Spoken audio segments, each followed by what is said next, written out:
Hey everybody, it's Ben in beta, and it happened really early this year. Unfortunately, Mother Nature decided it was gonna get cold and snow earlier than normal here in Colorado. So today I wanted to do just a quick video, or maybe not so quick, we'll see how long this goes, on what you need to do during the winter when you live in a place where it gets cold and you really shouldn't be keeping all of your detailing products outdoors.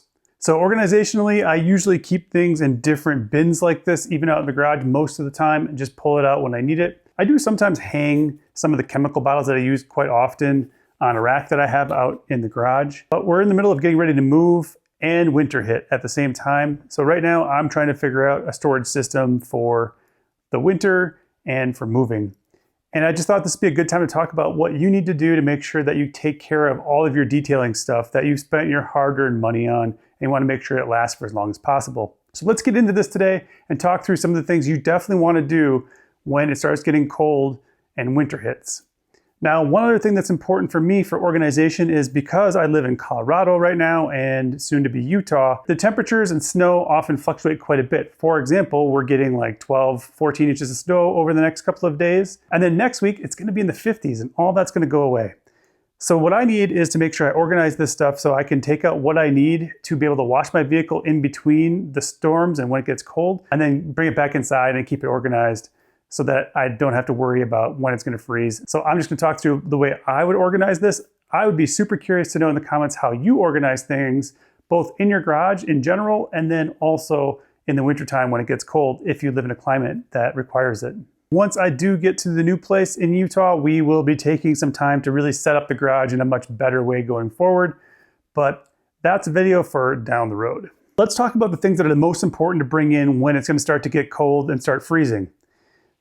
So even if you're just somebody who uses just a garden hose, generally, as long as they're unhooked, they'll still be okay and you've gotten all the water out. Those will generally survive pretty well. But the things that don't always survive the winter and the cold are the O-rings that go inside of the hoses and the connectors. And so it's important that you either kind of lube those up a little bit if you can, or just bring them inside and then they'll stay safe for the winter. If you decide not to bring your hose in because it's dirty, it's difficult to deal with, make sure you get all the water out of it and do not leave it connected to your water spigot. That's definitely something you don't want to do. The other thing that's important that you want to check, and I didn't do it, so it's probably going to be a problem here, is you want to make sure you leave everything in the open position when you bring it in and make sure there's no water inside. And this one does have a little bit of water in it, so I didn't do that. That's something you definitely want to do because you don't want to leave that in there all winter.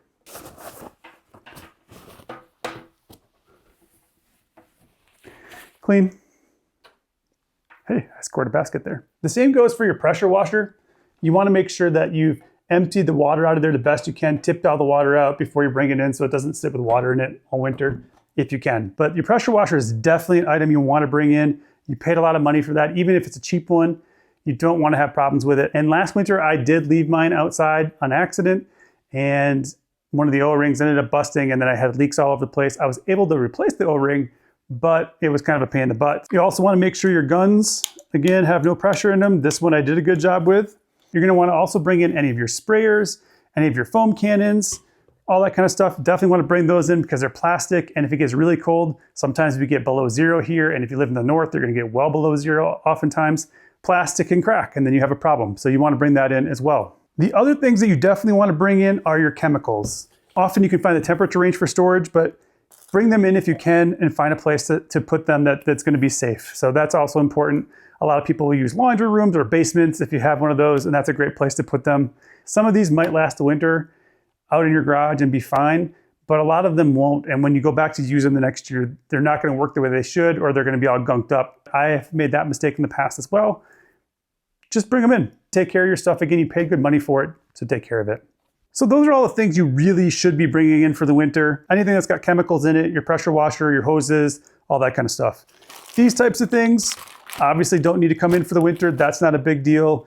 I wouldn't need to store this polisher inside, but wintertime is a good time to do maintenance on stuff like this. Take it apart, grease it up. There's some good videos on the internet for that. So just keep that in mind. But this could stay out in the garage. That's not a problem. And then also things like these brushes and stuff, they can probably stay outside and they'll be just fine too. And then another thing that obviously probably doesn't need to be stored inside, but you can if you want, would be all your rags, your wash mitts, that kind of stuff. Those will last just fine. I brought mine inside because I've got to kind of figure out the organization system I want to use for it. And the one thing I don't mind storing outside are my wash buckets with the grit guards. Those are usually fine. And I've had these for like 7 years, I think, at least. So they've lasted just fine. So that's one thing I don't mind leaving out in the garage at all. If I'm missing anything, let me know in the comments what I'm missing, things that you think we need to bring inside for the winter that I don't have on here. All right, organizationally, I'm probably not gonna need these gallon jugs for anything throughout the winter. And if I do, I'm just gonna be filling up the smaller ones. So keeping these together is probably good for me for just knowing where everything is. So I'm gonna go ahead and try to put all my gallon jugs together if I can. I don't have enough space in this particular bucket. So I have some bigger buckets. It's also good to just check the tops, make sure that they're nice and tight on the top. You don't have anything loose because that's not good either. So make sure everything's nice and tight so you're not gonna get any leaks. My Incredible Suds is leaking again. That's not good. These are the kind of things that can happen over the winter, but they can happen in the summer too. Unfortunately, for whatever reason, when it got hot, it cracked and it sprung a leak. It's made quite a mess out in my garage, and I thought I had fixed it, but I didn't. So I'm probably gonna have to fill up one of these other gallon jugs with this instead. This is also then a good time to check for leaks. All right, so that's a bit like Tetris. I also have a ton of the smaller chemical bottles. So for me, trying to put everything together, all the chemicals going to one spot, that makes a lot of sense to me. What I might do is take one of my smaller bins and put the things I know I'm gonna use for a wash in their own container, so I can just take them out and put them back when I need them really quickly. But for stuff I don't think I'm gonna be using very often, I'm gonna probably put it all into this one big bin, and that way I don't have to worry about it, but I also know where it is. So I know I'll probably be using some shampoo, some rinseless, got a couple different flavors of that, not too much of this left. I'll probably be using some All Clean, some ceramic gloss, and some quick beads. Those are things I'm probably the most likely to be using for the next several months to just get out, do a quick wash. I also mixed up this All Clean solution that I can use in my IK foam sprayer. So I'm gonna leave that out too, because it's very likely I'll be using that. Probably be also using some tire dressing, so I can keep that out. Another thing that's really good about this is going through and getting rid of chemicals you maybe don't need anymore.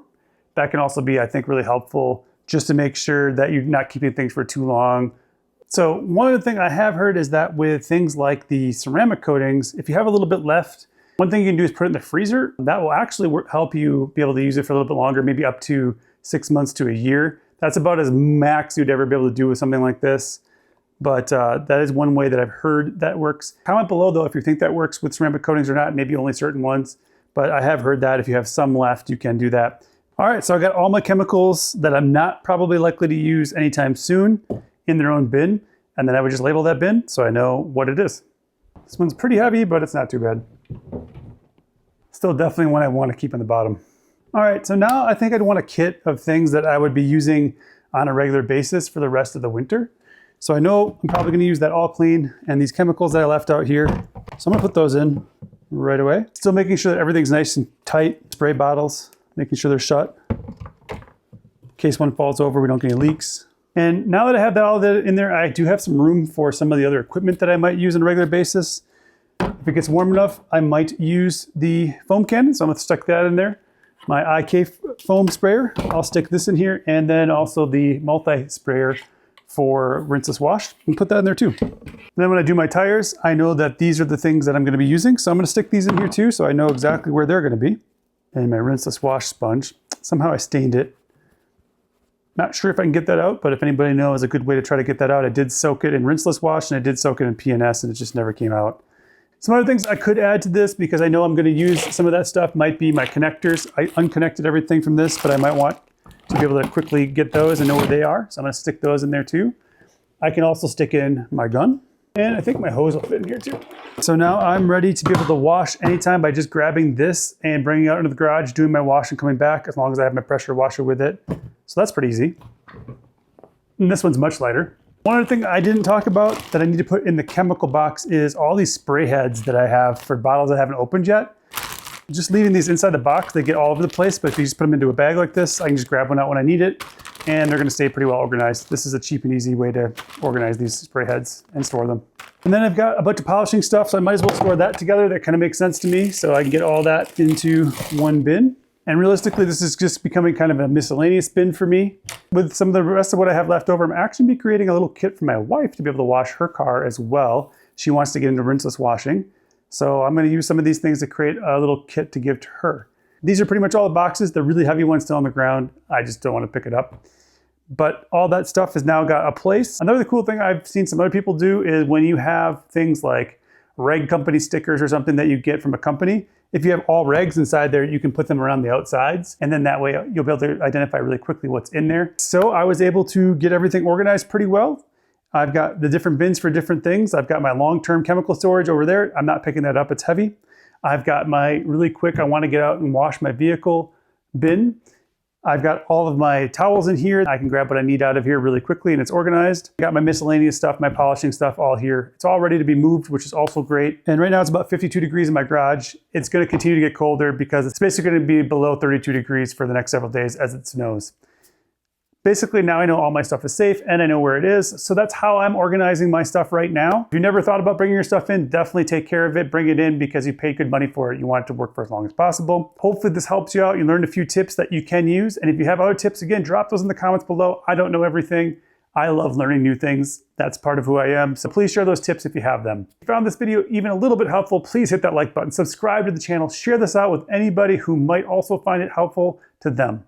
Thank you so much for watching. Remember, live your life in beta, and we'll see you next time.